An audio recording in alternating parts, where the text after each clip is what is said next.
even the worst person in the Christian right in the United States, somebody like Fred Phelps, the man in, where is it, Omaha, who runs that little church and goes around the country protesting at funerals and saying God hates fags and all that. He's not as bad as any number of people in Europe who are considered moderate Muslims, people like Tariq Ramadan, who is deeply respected, has a professorship at Erasmus University in the Netherlands, where Pim Fortuyn was the professor, for heaven's sake, and the man will not even condemn the practice of stoning adulteresses to death. I mean, here in Norway, at the newspaper of record, Aftenposten, we have a columnist who is, again, supposed to be a model, moderate Muslim, and he dresses nicely and he's well-spoken. And as I say, he writes his column, and he will not reject the idea that gay people should be executed. And he's perfectly accepted. I'm the extremist because I criticize that. That brings me to the second question, which is, what's the reaction been like from Muslims? Have you got your own fatwa yet? Well, from the Muslims, the one I just mentioned, Mohammed Usman Rana, this columnist. This newspaper here, Dagbladet, just a couple of weeks ago had they decided to ask a few people what they thought of the situation with Islam in Norway today. And I said, well, one of the things I said was, I think it's pretty disgraceful that somebody like this Mohammed Usman Rana is accepted as a moderate voice and obviously is being groomed to be a future leader of this country, when he will not even distance himself from the idea that gay people should be executed.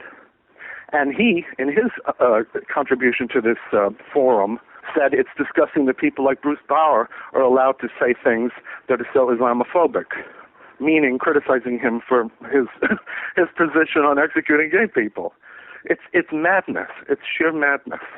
Is this a problem only of radical Islamists, or do you think it's a wider problem and that it's within Islam itself? That's the criticism of these sort of books, that you're just smearing all Muslims, and they're not all like that.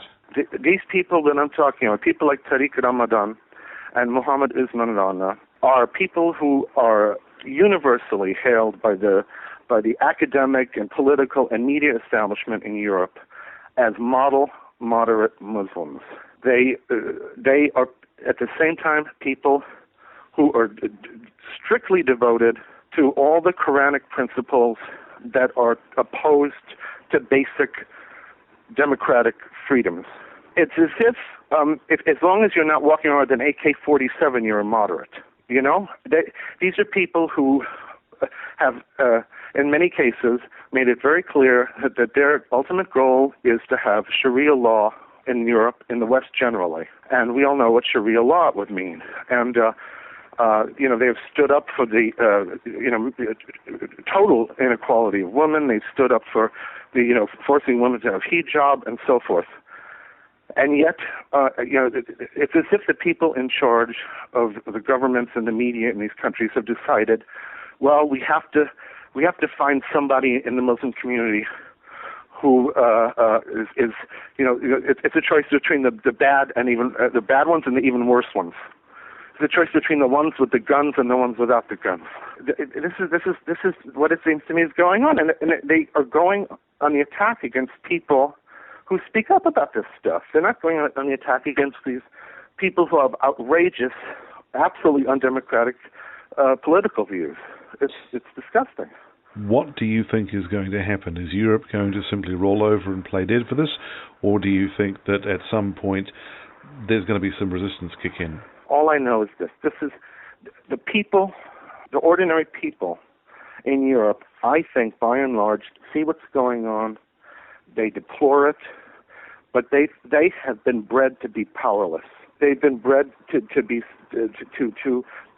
let the elite leftist establishment take the lead and tell them what to think and to make policy. And at the moment, I'm frankly very angry today because just in the last hour, I was reading an article in Dagbladet.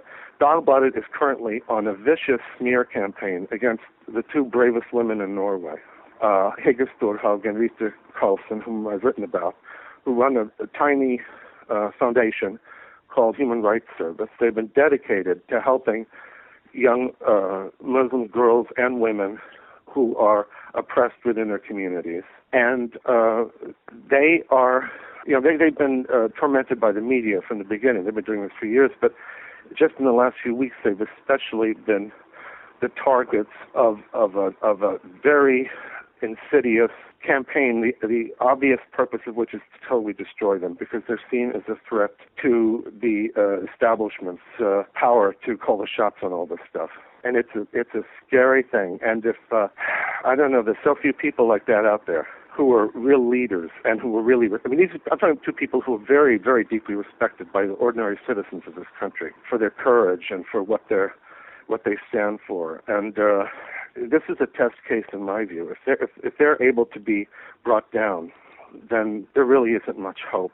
If they can triumph over this, if the people can find their voice and stand behind women like this and show what they really believe and what's important to them, then maybe there's some hope. That was Bruce Bawer, whose books While Europe Slept, How Radical Islam is Destroying the West from Within, and Surrender, Accepting Islam, Surrendering Freedom, are available at Amazon.com.